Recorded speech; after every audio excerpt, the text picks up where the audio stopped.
12 years ago, the first Destiny game was released. A new Guardian was raised in the ruins of an ancient city, and then, almost immediately, got into a fight with alien space pirates. These are the Eliksni, better known at the time as the Fallen. They were the first enemy type to ever be introduced to the Destiny games, and over the next decade, they would go on a narrative arc that I don't think anyone was expecting. Don't get me wrong, the Fallen were always pretty cool, but they would certainly get better. This group that began as simple pirates and raiders eventually ended up as allies to the player characters through an incredible story of societal conflict, immigration, and shockingly believable prejudices. Plus, you know, plenty of supervillains and space zombies and all that fun stuff too. Today, we will be talking about the Eliksni, in part 3 of 7 in my Destiny lore retrospective series, now that the game is unfortunately over and in indefinite hiatus.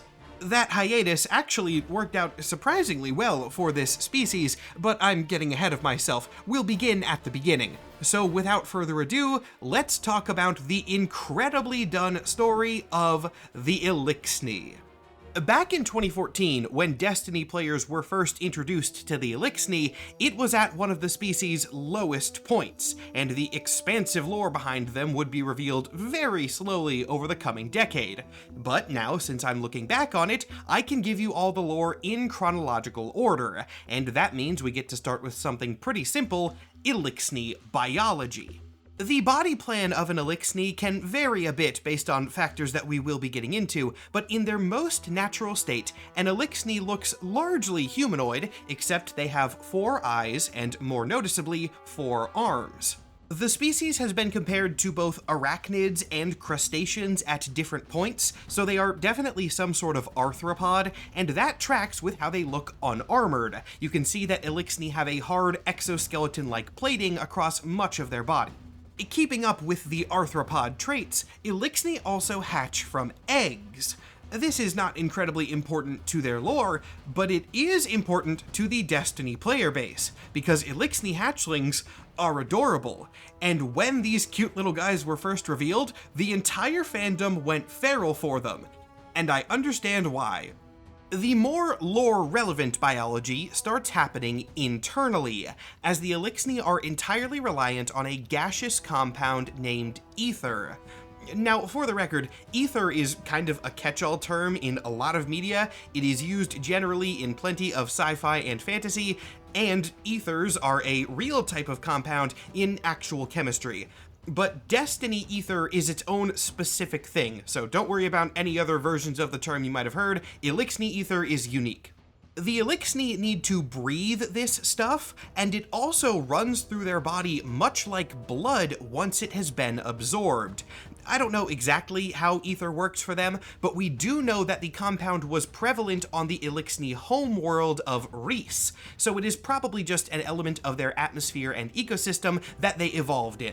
Ether is also directly correlated to the size of an Eliksni. They're a very resilient people and can survive without much ether, but more of it is better. If an Eliksni gets a lot of ether, they will be very large and strong, but if they're only getting enough to barely survive, then they will be a lot smaller and more frail. Ether shortages were not a problem for the early days of the Eliksni though. The compound was plentiful, especially because it could be artificially synthesized by machines called servitors. These floating orbs provide most of the infrastructure to Eliksni society. They are semi-sentient supercomputers, which is very fun to say, capable of information processing, navigation, armed offense and defense, and plenty of other things, but most importantly, that ether generation. In human terms, servitors are basically oxygen factories. Given how important they are, it's not surprising that servitors are very highly valued in Eliksni culture, but their appreciation of machines does not stop there. In fact, the Eliksni revere machines at a religious level. If you're an anthropology nerd of any kind, you're gonna eat this up, because the Eliksni have one of the most interesting examples of alien culture that I have ever seen in world building. They have a reverence for machines, but specifically as a form of ancestor worship oftentimes. To an Eliksni, building a machine is a sacred act. You are creating something to fill a purpose, and that is a good and honorable thing to do. What makes this really cool is that from that point on, maintenance of machines also becomes sacred. Say one of your ancestors built a machine, a good machine that functioned well and served its purpose. Eventually, that ancestor died, but the machine kept working, and by continuing its function, by repairing that machine, upgrading it when needed, and ensuring that its purpose continues getting done, you are carrying your ancestor's legacy and spirit forward into the future. Not only is this just a pretty neat idea in general, it also provides an in-universe reason why Eliksni tech has a kind of scrap aesthetic to it. It's not just because they are scavengers now, that is part of it, but it runs deeper. Their tech looks cobbled together because it was. All Eliksni technology is built on things that came before, and it functions perfectly fine because that's what their whole engineering system is based around. You've heard of the concept of planned obsolescence? The Eliksni are the exact opposite of that. This aspect of Eliksni culture was really only mentioned in like one Destiny season. They did not do nearly as much with this as I would expect them to from such a cool foundational idea. But whatever, it is canon and it provides a lot of insight into how the Eliksni think, so I'm gonna present it here for sure. The rest of their society does follow this sort of craftsmanship pattern, though. The Eliksni were divided into houses, though think of these more like guilds than royal houses. From the little we know about their early days, each house had a designated purpose that they worked towards. The separation between them did mean that the houses sometimes fought amongst themselves, but eventually an entire separate house, House Judgment, was created, which existed only to mediate conflict between all of the others. Every house had 3 different leadership positions, each one filling a different role. First were the Kells, the military commanders and political leaders for the groups. Second are the Prime Servitors, essentially just servitors that are far bigger and more advanced than the usual ones. They do less in terms of actual leadership because they are not fully sentient beings, but because of the Eliksni machine religion, Prime Servitors are essentially objects of worship. They are seen as gods. Finally, each house had an Archon Priest, which served technically 2 roles, but in context it was really just one. The Archons were both religious leaders and the chief engineers of their houses, and as I've already established, to the Eliksni, those are not really different things. Another cultural role worth discussing before we move on is that of the Splicers, who were present in most, if not all, Eliksni houses. The Splicers were also engineers, but specifically in the field of cybernetics. The Splicers are interesting because they walk a very fine line. The Eliksni are cool with cyborgs. Many of them do have some sort of mechanical augmentation, but this is only acceptable to a degree. There is a separation that needs to be held between organic and mechanical, and if you cross too far into mechanical, that becomes heresy. This makes a lot of sense given how the Eliksni think. After all, for humans, there are a lot of myths and legends about humans trying to become gods, and it often doesn't go really well. The cybernetics are the exact equivalent of that through an Eliksni lens. By this point, you know pretty much everything we've been given on early Eliksni society. They were, by all accounts, very successful. They had rich culture, incredible technology, and most of their people lived in prosperity. But all of this was possible thanks largely to one particular source: the Traveler. I went into more detail on this in my first Destiny video, but as a refresher, the Traveler is a cosmic pseudo-entity that travels the universe as a force for good, finding civilizations and uplifting them with new knowledge and advancement. It is an incredible blessing for a society to be visited by the Traveler, but it is a blessing that comes with a countdown.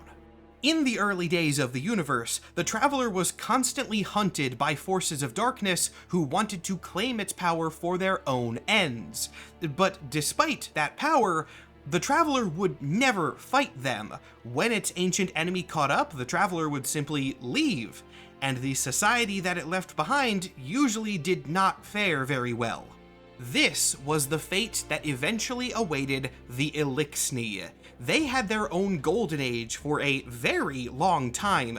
We don't know exactly how long the Traveler stayed on Reese, but it's implied to be quite a while, especially because it likely influenced Eliksni religion. The Traveler is mechanical, weird cosmic machinery, but machinery nonetheless, and the Eliksni refer to it simply as the Great Machine, so it may well have been one of their original gods. But regardless of all that, evil approached, the Great Machine abandoned Reese, and the forces of darkness reduced Eliksni society to rubble and ash.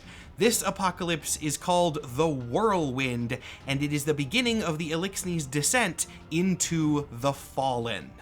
As is expected of an apocalypse, we don't really know what happened to the Eliksni immediately after the Whirlwind. We know the species survived, they were a spacefaring civilization, and so many of them escaped. It's actually been vaguely implied that there could be a lot of Eliksni still alive in all corners of the universe that they scattered to, though they don't really have communication with each other. Many Eliksni houses began a pilgrimage, or crusade, depending on how you look at it, towards the Sol system and Earth, and they went that direction following the Great Machine. The Traveler had been unaffected by the Whirlwind. It just continued throughout the universe, doing its thing and bringing unintended destruction in its wake. But Earth was the end of its journey because, for unknown reasons, that is where the Traveler finally decided to fight. The Traveler pushed back the forces of darkness, not dying in the process, but weakening itself enough that it could no longer move on, and in that same action, it empowered humanity with the magical light that it wielded, creating the Guardians. Importantly, this was the first time that the Traveler had ever done something like this. Previously, when the Traveler had uplifted a civilization, it would give them many a gift, but it had never allowed mortals to wield its power directly. That was exclusive to humans, and devastating to the Eliksni. Upon learning that their great machine, which they revered, had not only chosen a new world, but picked that world's residents as more worthy of power, the Eliksni set out to take the machine back, becoming one of humanity's greatest foes. In the time between the Whirlwind and the events of the Destiny games, much of Eliksni culture had shifted quite a bit. Very importantly, they had not all devolved into savage, violent monsters. That is a big plot point we'll be getting to later in this video, but many of them had grown desperate and become pirates or raiders. Many Eliksni houses began to resemble something a lot more like pirate crews, as the cruel Kells claimed dominance over the others. Again, not all of them became this, but since those groups were the ones most bitter about the Whirlwind, they were the ones launching attacks on the Traveler and humanity, so those were the ones Earth got to interact with the most. Given that the Kells of these houses were a lot more ruthless, this is where we get to see Eliksni biology start to vary a little bit, both because of ether supplies and because of a far more cruel method, but we'll talk about ether first. Post-Whirlwind, servitors became far more valuable and revered because there were less of them around, and many Kells took to hoarding their ether supplies for themselves. This leads to another great example of Destiny doing something I love to see: video games integrating game mechanics with the lore. The different enemy model sizes of the Fallen are canon. Plenty of video games make their more important enemies bigger, that's just kind of a given, but where the Eliksni are concerned, remember that the amount of ether they consume is directly correlated to their size. And since you're fighting pirate crews, the captains of those crews are hoarding the ether for themselves, which is why they are bigger than their subordinates. The natural size of an Eliksni is about what you're seeing on screen here, maybe a little smaller on average. The bigger ones are taking more than their fair share, and the smaller ones are facing something much worse. Some of you who have played the Destiny games but didn't know the lore might have been tossing around a question in your brains this whole time. If the Eliksni have 4 arms, why do so many of their units have 2 arms? And that is because their lower arms have been cut off. This practice is a form of punishment known as docking, which emerged after the Whirlwind. This was not something that the Eliksni did when their society was healthy. If an Eliksni pisses off one of their superiors, and that superior is merciful enough to not just kill them outright, their lower arms will be removed, demoting them to the lowest ranks of Dreg or Wretch. This is obviously a terrible practice, though I should also note it's not as cruel as you might think at first, because the Eliksni can regrow their limbs. The reason that these enemy models have metal caps over their lower limbs is so that they do not regrow naturally, and if they please their superiors, then those caps will be removed and the arms can be regrown. That said, it takes a lot of ether to regrow limbs, so a lot of them just won't be able to do that at all. Like I said, it is still very cruel. Given the terrifying way in which these more hostile Eliksni crews conducted themselves, it doesn't take a genius to figure out where the Fallen name came from.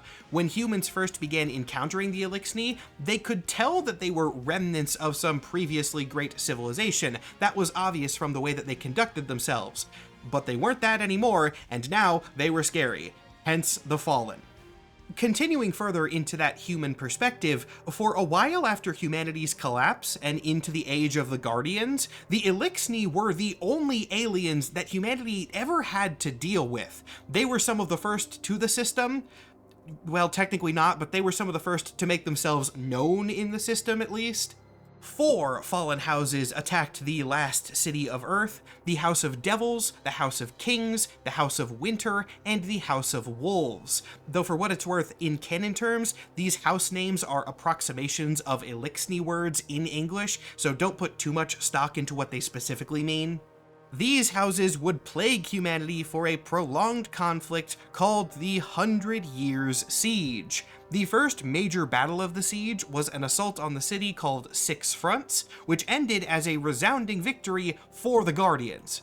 Not a single human defense fell during 6 Fronts, but not all was well in the aftermath, as the Fallen would learn from this incident. The 6 Fronts wasn't really a tactical move from them, they were just attacking the city in an early offense, underestimating their opponent completely, and that was a mistake they would not make again. For their next operation, the Fallen Houses unified their forces, working far more closely together to launch a much larger assault coming down from the mountains near the city. This is one of the most important events in Destiny history before the games, the Battle of Twilight Gap. Twilight Gap is one of those things that can just pop up anywhere in Destiny lore. It happened years, maybe decades before the game. It is certainly not something that we have played through, but you'll be reading through the lore of like any random character and just see Twilight Gap. I guess they were there too, cool. Though the reason that it's very important is a completely valid one. We damn near lost. The Fallen almost destroyed the city during Twilight Gap, and were only defeated because of 2 very narrow factors. The first factor was kind of just one specific dude, fan favorite Lord Shaxx. Shaxx was not Guardian leadership at the time, he reported to Lord Saladin, another major NPC, though this battle would mark a split between them. After the fighting had gone on for some time, a section of the wall surrounding the city had fallen and Guardian forces had weakened substantially, to such a degree that Lord Saladin called the battle a failure and ordered a full retreat so that they could evacuate anyone remaining. But Lord Shaxx disagreed with this assessment and saw an opportunity to continue standing ground. Disregarding the retreat order entirely, Shaxx took 5 other Guardians to the break in the wall, and those 6 people alone held off the Fallen for so long that the rest of the Guardians had time to regroup and push back, turning the tide of the battle entirely and saving the city. Even though this was by all accounts a huge victory, it did drive a wedge between Shaxx and Saladin forever going forward, which makes a lot of sense. It damaged Saladin's reputation a little bit. Having one of your underlings ignore a retreat order and then save everyone's lives is not a great look as a commander. As badass as Shaxx and his fire team were during Twilight Gap, they still would have failed if not for the other factor secretly at play, one way out in the asteroid belt, of all places. See, of the 4 fallen houses involved in the Twilight Gap attack, the House of Wolves was the strongest. They had set up an entire planetary base on Ceres, which is a dwarf planet, and from there they had amassed a pretty large army. If they had made it to Twilight Gap, they would have been enough to turn the tide, but they never got there. Word of troop movements from the Wolves had reached the Awoken, a human offshoot society also living in the asteroid belt, which I talked about more in my last Destiny video. The Awoken were at the time separate from the City of Humanity, but the Awoken Queen, Mara Sov, decided to intervene on their behalf. The Awoken fleet not only intercepted the House of Wolves, and not only took out half of their army, the Awoken destroyed Ceres. Like, the entire thing. A high coven of Awoken witches blew up the entire damn planet. This kicked off an entirely separate Eliksni conflict running at the same time. While the humans were beating back the remaining Fallen on Earth, the Awoken were dealing with the last House of Wolves members in an event called the Reef Wars.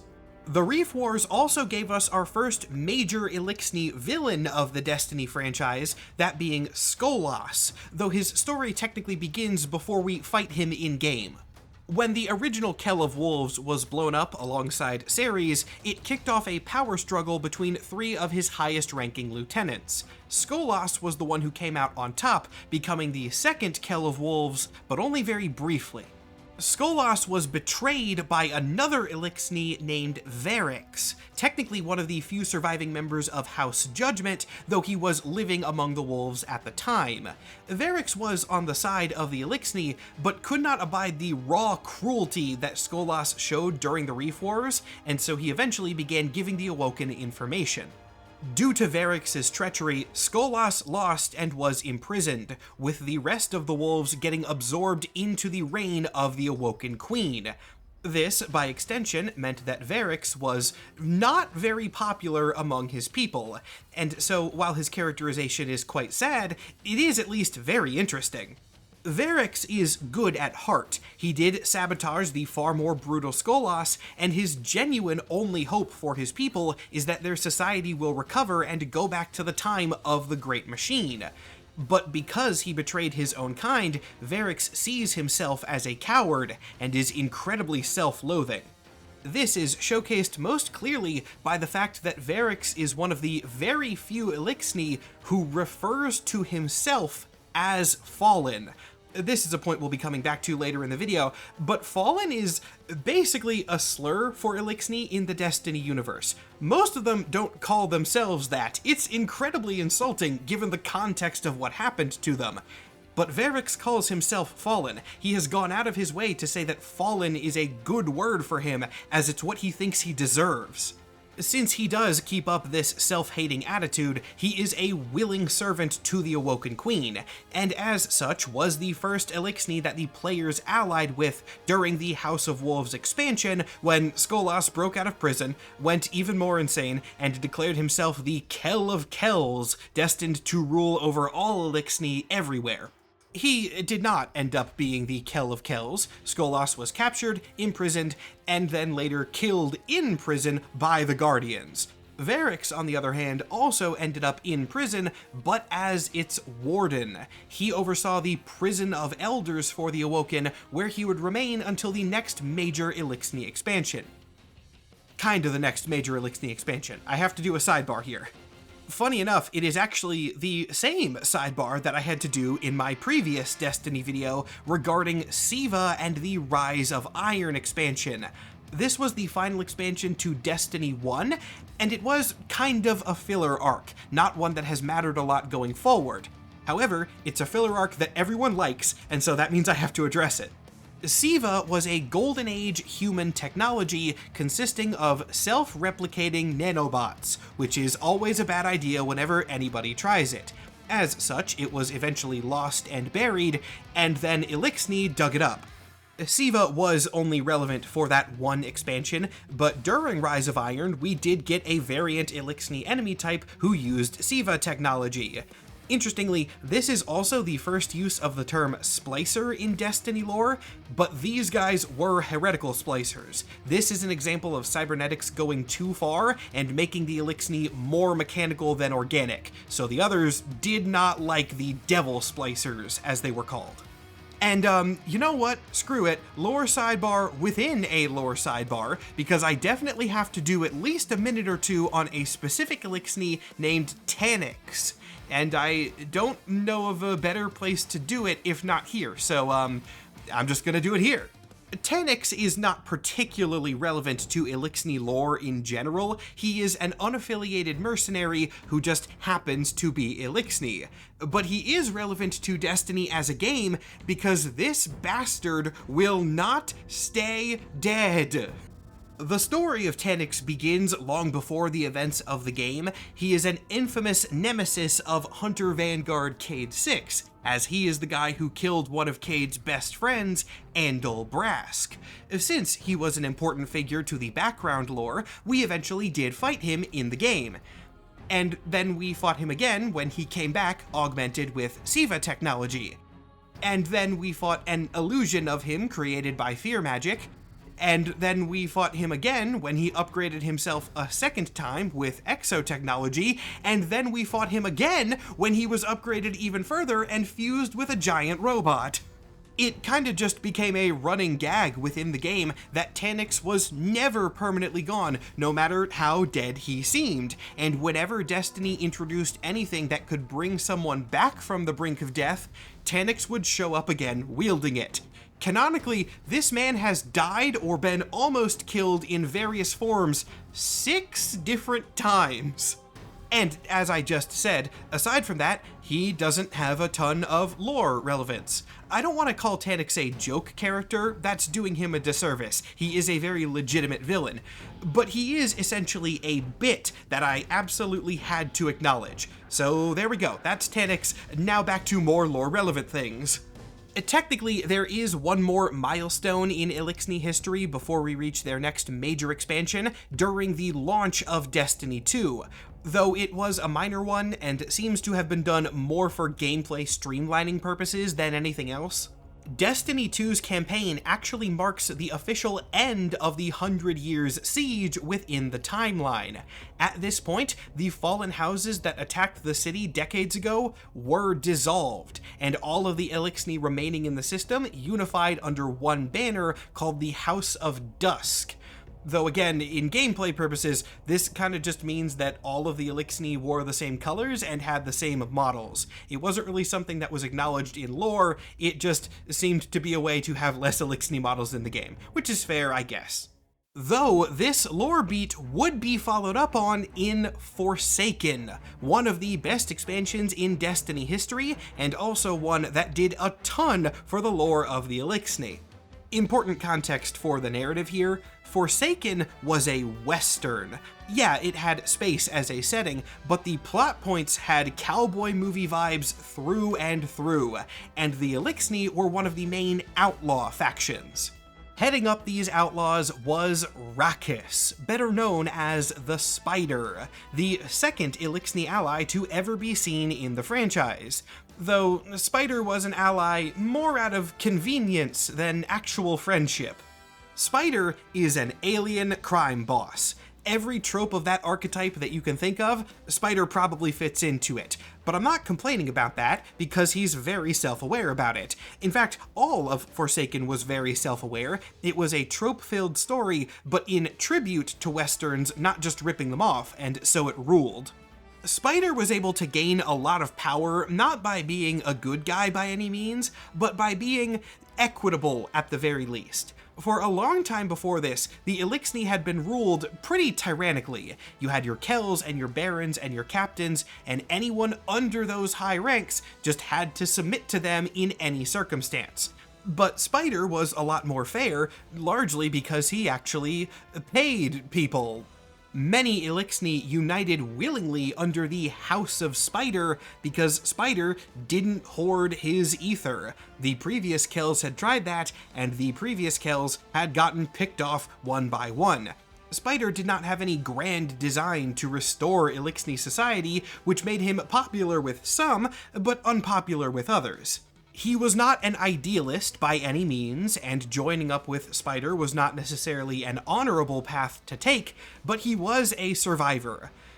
Plus, the other rising Eliksni faction within the Tangled Shore region of the asteroid belt was a little bit more unstable, to say the least. See, Spider was not the villain of the Forsaken expansion. That would be the Scorned Barons, who are supervillains. I mean, in the themes of Forsaken, they're supposed to be like a Western gang of outlaws, but you put enough sci-fi into that trope, and they just become supervillains, which is the vibe that these guys put off.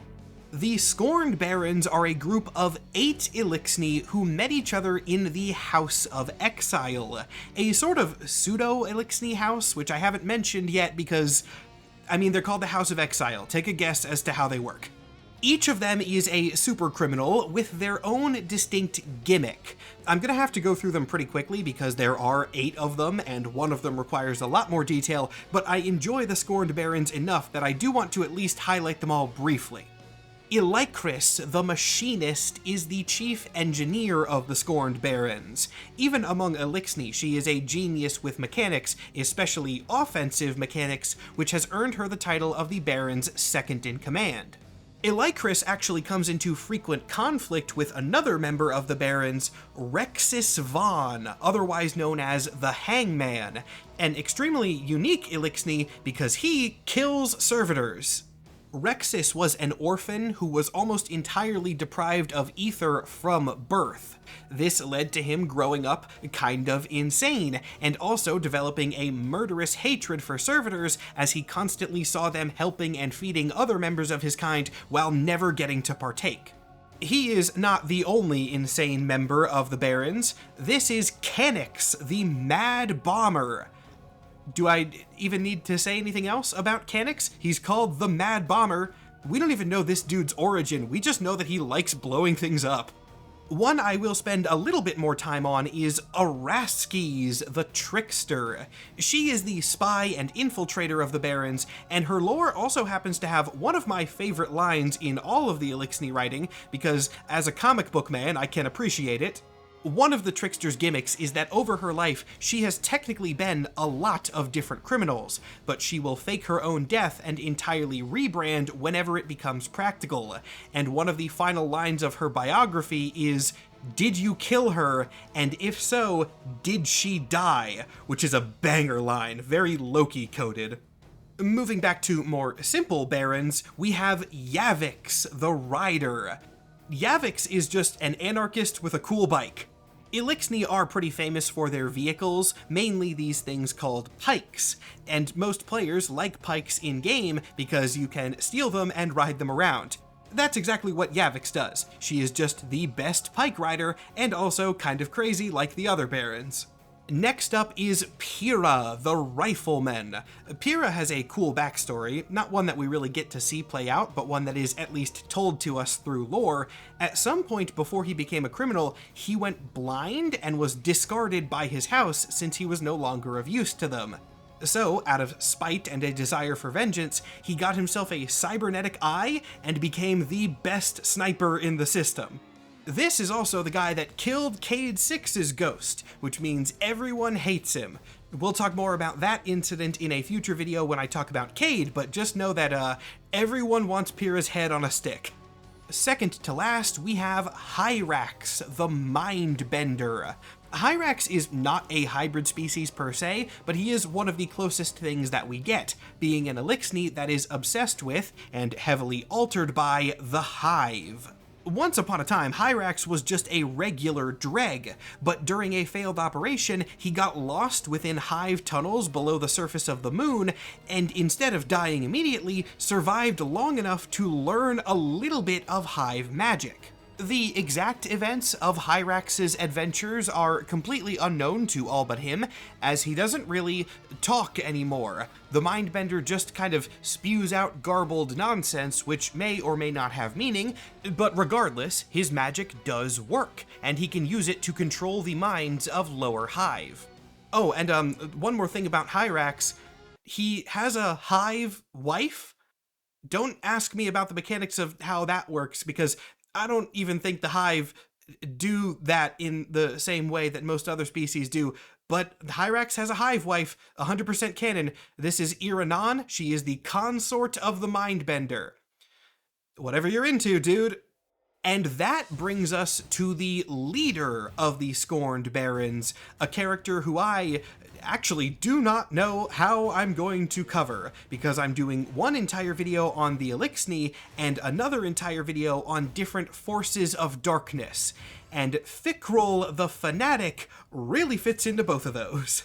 To explain Fikrul properly, we need to backtrack a little bit in the timeline. While the Scorned Barons were main villains of Forsaken, in-universe, that was not their first crime spree. They had been on one a few years prior, but were defeated and mostly imprisoned. The Scorned Barons had the misfortune of being hunted by a fire team led by Cade 6. This was not a fight they were ever going to win. 7 of the Barons were sent to the Prison of Elders, and Fikrul took 3 of Cade's golden gunshots right to the chest. He was reasonably presumed dead, and definitely would have died if left alone, but Fikrul managed to hold on just long enough that he was discovered by Prince Uldren of the Awoken. I mentioned Uldren's whole thing briefly in my last video, but to go over him super quickly now, he used to be a hero to his people, then messed around with some dark magic without really thinking about it, ended up getting himself corrupted, and then apparently decided to pass on that corruption to Fikrul. While working with some other Eliksni in a largely misguided effort to find his missing sister, Uldren happened upon the dying Fikrul and made a wish that the criminal could be saved. A wish that worked because Uldren happened to have in his possession a bone fragment from a magical wish-granting dragon. I swear, are these things gonna show up in every video? It's becoming a running gag at this point, but I promise I will talk about these dragons in the last video I do in this series, and when I get there, you will see why I saved them for last. But yeah, Uldren had a wish dragon bone, and wish dragon bones often work in ways that are slightly unexpected. The wish did save Fikrul, but not by modifying him. Instead, it modified his ether, infusing it with the same darkness that corrupted Uldren, making a new substance simply called Dark Ether. Dark Ether does not sustain a normal Eliksni. In fact, it will kill them if they breathe it in. But if Fikrul infuses this stuff into an Eliksni corpse, it will bring them back as essentially a zombie. And Fikrul can produce this stuff at will, so he can make armies very easily. These zombie Eliksni are actually a distinct enemy type within the game as well, known as the Scorn, after the Scorned Barons that created them. They look generally similar to Eliksni, but they do play differently. These are not just Eliksni models reskinned, they actually do have unique mechanics. Mechanics aside, the Scorn actually don't have too much lore beyond their origin, though. Once they were created, they kinda just showed up as minions for various other people who wield darkness-aligned powers. It seems that anyone with enough control over darkness can control the Scorn too. This is often just Fikrul. He is very hard to keep dead. He has come back to life several times, and in his last appearance, he gained the ability to convert living Eliksni into Scorn directly, which was pretty terrifying, but fortunately he was taken out for good shortly after that. Returning closer to Forsaken in the timeline, after Prince Uldren revived Fikrul as the Fanatic, he became incredibly devoted to the Awoken Prince. Fikrul refers to Uldren as father. It's very weird, but intentionally weird, so it's fine. Eventually, the pair got themselves caught and thrown in the Prison of Elders as well, where they manipulated poor Varix, remember him, and staged a prison break. This is also the incident where they killed Cade. From there, the plotline is pretty straightforward, because again, Forsaken was a western. A gang of super outlaws has killed everyone's favorite gunslinger, so now you have to hunt them down one by one and take revenge. But after Forsaken, Eliksni writing would begin to shift quite a bit, largely thanks to the introduction of one specific character. Though in the most technical terms, he'd been in the game for a while already. All the way back at launch of Destiny 2, the game had a side mission that ended with a fight, which is nothing remarkable for video games, but in this case, the player didn't have to get involved in the fight at all. Get to the end of the mission, and you would find a Hive Knight doing battle with the Eliksni captain that you'd been hunting for the entire quest. This captain's name was Mithrax. The player had a choice on how to proceed here. You can not get involved at all, in which case the knight will kill the captain and then turn to you next, or you can get involved and fight one or both of them. But importantly, if you kill the Hive Knight, the captain won't attack you. He will just teleport away. This is not a cutscene, it's not incredibly well animated, the fight is just the two models hitting each other, but this was new. Mithrax was the first enemy who did not immediately attack the player on sight, and though nothing would happen with this little B-plot for years, it would eventually come back in a big way. Now let's backtrack a lot more in the timeline to the secret origin of Mithrax. Mithrax was an Eliksni prince, born to the Kell of the House of Wolves, which, if you'll recall, is not around anymore. Mithrax was born shortly after the Whirlwind, so he was raised in the remnants of Eliksni civilization alongside his adopted brothers, Civix and Rakis, which is a name you might remember. Destiny fans, how many of you knew that Spider and Mithrax were brothers? Because it took me a while to learn that. Years later, when Mithrax was an adult, he was captured by the Awoken as they cleaned up the remaining House of Wolves. But this turned out to be a decent turn of events for him, as barring the members of the Eliksni who were just straight-up supervillains, the Awoken were oddly kind to some of their prisoners. He would become a willing ally of the Queen and fight alongside the Awoken during the last days of the Reef Wars. Then, years later, he would strike out on his own and found his own Eliksni pirate crew. This is the status quo we find him in during the mission with the Hive Knight, and regardless of what the player chooses in that moment, the canon ending is that Mithrax is spared. After this, Mithrax reflected on the many examples of kindness that he had been shown in the Sol system, and eventually came to a realization. Humans had not stolen the great machine from the Eliksni, as many of their Kells liked to claim. The Traveler had chosen them, and humanity was just protecting their own territory as the Eliksni would. The Fallen were the invaders, and Mithrax did not want to be fallen any longer. Soon he began to rally others to his cause, taking on any Eliksni who did not want to live under the rule of piracy or the thumb of the Spider. These Eliksni would not be so fixated on their past and would instead find a new future for their civilization. This would be a House of Light. Now, House Light was not submissive to humanity. They wanted to live alongside them, finding peace instead of fighting needless wars. And this ideology existed in stark contrast to another new Eliksni house rising at the same time, House Salvation. This house was led by a Kell named Aramis. Aramis was old enough to remember the Whirlwind. She was born during the golden age of Reese. If I have one complaint about the world building of Destiny, it's that so many major characters are just hundreds of years old for plot convenience, but whatever, I'll let it slide because this is a good story. Aramis was still focused on reclaiming Reese as she remembered it, which did involve taking back the Great Machine and stomping out the humans in the way. But she was far more successful than other Kells with the same ideas because she received magical gifts from the Witness. The Witness is the major big bad of the first Destiny saga. More info on their backstory in the first video in my Destiny Week video miniseries. Suffice to say for now, it is very evil, and its ultimate goals would not have been good for Aramis or her people, but she was blinded by her ambition and gave in to the Witness's false promises. The Witness provided Aramis and House Salvation with ancient technology that allowed them to wield stasis, in simplest terms, ice magic. Stasis is a paracausal force of darkness, equal and opposite to the light magic that the Guardians wield. Previously, no Eliksni had anything remotely close to this, so House Salvation was a massive threat. Aramis is the main villain of Destiny 2's Beyond Light expansion, and though Mithrax is not on screen much during this, he is an important part of the lore, as he was taking in Eliksni refugees who saw the dark path that House Salvation was going down and did not want to be part of it.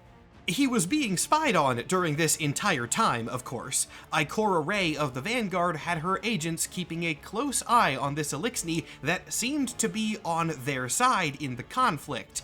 And by the time that Aramis had been brought down, Mithrax had proven himself enough that Ikora decided to make a big move. She invited House Light to take refuge in the last city. This was not done purely out of generosity. Kindness was part of it, but it also was a tactical move, as Mithrax had a lot of information at his disposal. For one, he was an Eliksni Kell who knew how his own people worked, and as an Eliksni leader, he was an incredibly good engineer with more knowledge of Vex technology, so he could help out with some other problems that the city was facing at the time. So House Light set up a refugee camp in an abandoned corner of the city, which some people had mixed opinions on, kicking off a fascinating arc in terms of cultural world building specifically. This season of Destiny was the first time that players got to talk to regular Eliksni. We had talked to a couple scattered NPCs before, but this was the first time that we got to see their culture and find out that the Fallen we'd been fighting for years were not representative of the Eliksni as a whole. The information about Eliksni society and religion and all that, which I told to you earlier, all came from this period. This was the era that they were developed as an actual group, and not just hordes of enemy models to shoot. Perhaps the best example of this is through Mithrax himself, because his name isn't Mithrax. Eliksni language is very different to any human one, which makes sense. They have extremely different mouths and vocal cords. In his own tongue, the Kell of Light's name is technically pronounced Misrax, with an S instead of a TH and a longer A sound. That's still not exact because I have a human mouth, but there are some differences. Mithrax is a human mispronunciation of the name. It is close, but still technically wrong, and Misrax, being a nice guy who understood the differences, didn't make too much of a big deal out of it. The humans were trying, and that was close enough for him. But as he became a more major character, and as House Light began to prove themselves in the eyes of humanity, more and more NPCs stopped saying Mithrax and called him Misrax correctly. I need to make something very clear about this because a lot of you are just listening to me talk about this arc and did not get to actually see it play out in the game itself. This was not like a cutscene or a specific moment with a designated shift. This was a gradual, subtle transition happening in the background. To this day, it is one of the best examples of subtle world building I have ever seen. They never had to lay anything out obviously, but you could tell that Misrax was being accepted simply by what people were calling him in the voice lines. Wow, that is good storytelling in a video game! And that's not to say there were no big milestone scenes within the arc of House Light. There definitely were, and one of the best, actually I'm just gonna go ahead and say the best, is in regards to Saint 14. I discussed Saint already in the last Destiny video that I did, and if you watched that one, you might recall that he went on a crusade against Eliksni forces near the city. He actively went out of the Guardian headquarters to lower their defenses and push back their lines. In doing so, he became a monster to them.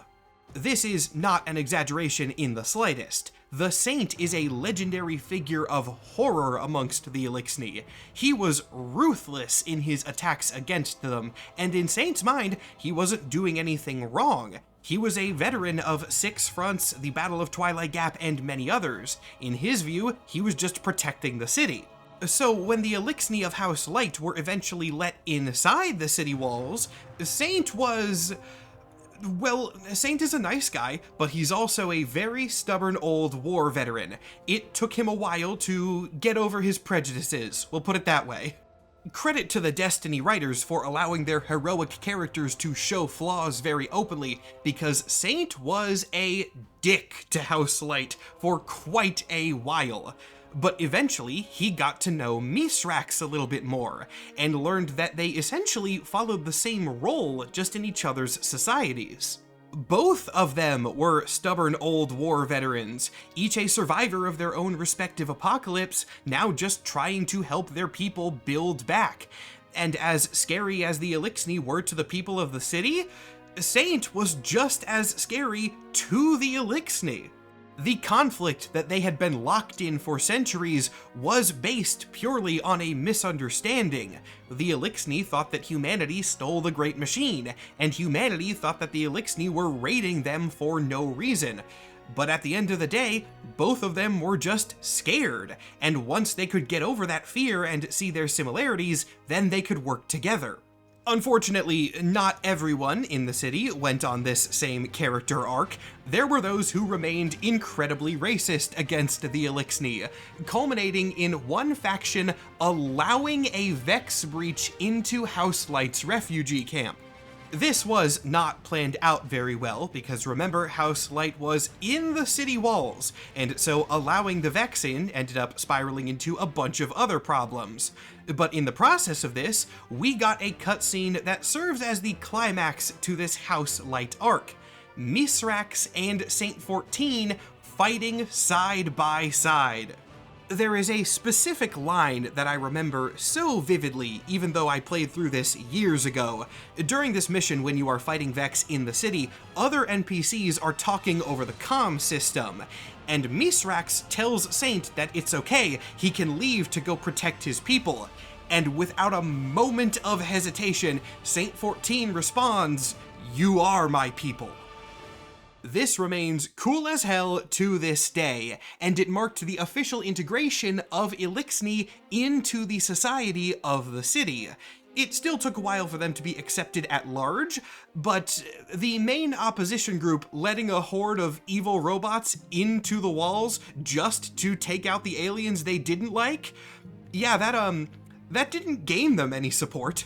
Mithrax still leads them as the Kell of Light, and even in the game's current and now indefinite status, the Eliksni are just present to such a degree that there are Eliksni among the crowds of nameless NPCs just filling out the hub world of the game. They really are around. The legacy of Mithrax is already present in the city as well. This is his daughter, Ido. Ido is very fun. She is the official scribe of House Light and is basically just a huge nerd. She has never been an incredibly major character in the game. She was introduced in the season when the Eliksni came to live in the city, but was only a main character in the last big expansion of the game. This did kind of set her up with her own arc, but at this point the writing was on the wall for Destiny, so it didn't really go anywhere major. She did play a smaller role in the return of Aramis, however. Yeah, Aramis did not get killed at the end of Beyond Light. She was frozen in a magical ice prison. And I've read enough comic books to know that being frozen in a magical ice prison is as good as just kind of walking out of the room and then coming back later. She was a main antagonist in the Season of Plunder, which was a couple months in which Destiny decided, screw it, we're going all in on a space pirate theme. This was a weird season, but incredibly fun. I love Season of Plunder.